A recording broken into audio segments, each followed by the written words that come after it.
L'image est bouleversante. Dans ce cercueil repose le corps du jeune Nouran Rezaï. Ses proches, le cœur brisé, le portent à bout de bras, à peine 4 jours après qu'il ait perdu la vie lors d'une intervention policière. Le silence est lourd. Quand je l'ai vu, j'ai commencé à pleurer. Près d'1 millier de personnes ont tenu à être présentes. La famille, des amis, mais aussi de simples citoyens. Tous rassemblés non seulement pour lui rendre hommage, mais aussi pour tenter de comprendre encore pourquoi un policier a ouvert le feu sur ce garçon de 15 ans. Sur les réseaux sociaux, les messages de solidarité ne cessent de se multiplier.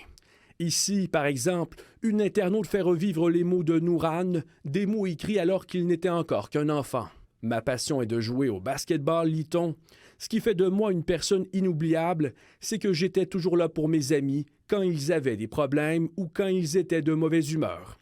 C'est ça qui fait de moi une personne inoubliable et gentille. » Pendant que le BEI et le SPVM poursuivent leur enquête sur cette affaire qui suscite colère et incompréhension, une autre publication, cette fois plus inquiétante, a circulé sur les réseaux sociaux mercredi.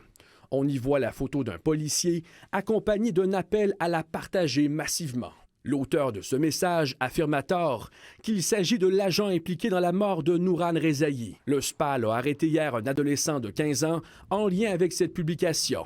Ce dernier a été remis en liberté sous condition. Par ailleurs, le SPAL indique qu'un policier bénéficie présentement de mesures de protection supplémentaires après avoir été visé, lui et sa famille, par des menaces en ligne. Notre organisation tient à rappeler que toute forme de menace ou d'intimidation envers ses membres est prise très au sérieux, a déclaré le SPAL dans un communiqué écrit. Il est essentiel de maintenir un climat de respect et de sécurité dans les relations entre les citoyens et leurs services de police. Je suis de tout cœur avec les parents. J'espère que justice doit être rendue. D'ailleurs, un rassemblement est prévu samedi à 14 h à l'endroit même où le jeune a perdu la vie. Sur les réseaux sociaux, les appels se multiplient pour y participer. Malgré la colère, on invite les gens à se rassembler dans le calme et la dignité et à apporter une fleur blanche en hommage. Adi Yacine, TVA Nouvelle, Montréal.